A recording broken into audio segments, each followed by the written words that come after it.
বর্তমানে রেমিটেন্স প্রবাহ দেশের ইতিহাসে সর্বোচ্চ, বলেছেন গভর্নর। বাংলাদেশ ব্যাংকের governor doctor Ahsan S Mansur জানিয়েছেন, কেন্দ্রীয় ব্যাংকের বৈদেশিক মুদ্রার রিজার্ভ নিয়ে উদ্বিগ্ন হওয়ার মতো পরিস্থিতি তৈরি হয়নি।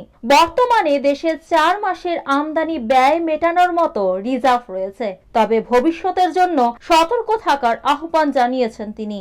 শনিবার 11 জানুয়ারি রাজধানীর একটি হোটেলে ব্র্যান্ডিং বাংলাদেশ শীর্ষক এক অনুষ্ঠানে তিনি এসব কথা বলেন।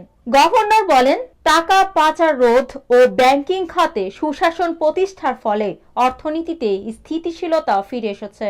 রেমিটেন্স প্রবাহ বর্তমানে দেশের ইতিহাসে সর্বোচ্চ পর্যায়ে রয়েছে।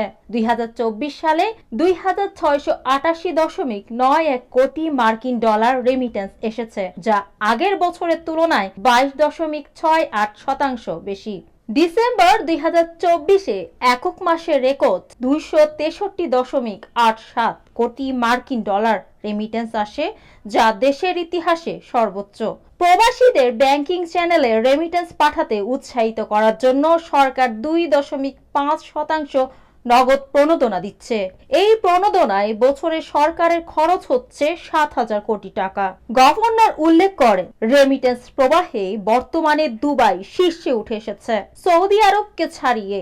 এই প্রবণতাকে তিনি ভালো লক্ষণ নয় বলে আখ্যায়িত করেছেন, কারণ সৌদি আরব থেকে অর্থ প্রথমে দুবাইয়ে আসছে, তারপর বাংলাদেশে পাঠানো হচ্ছে।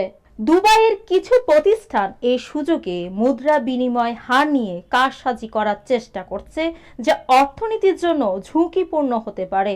গভর্নর আরও বলেন, বর্তমানে রিজার্ভের পরিস্থিতি স্থিতিশীল থাকলেও সতর্ক থাকতে হবে।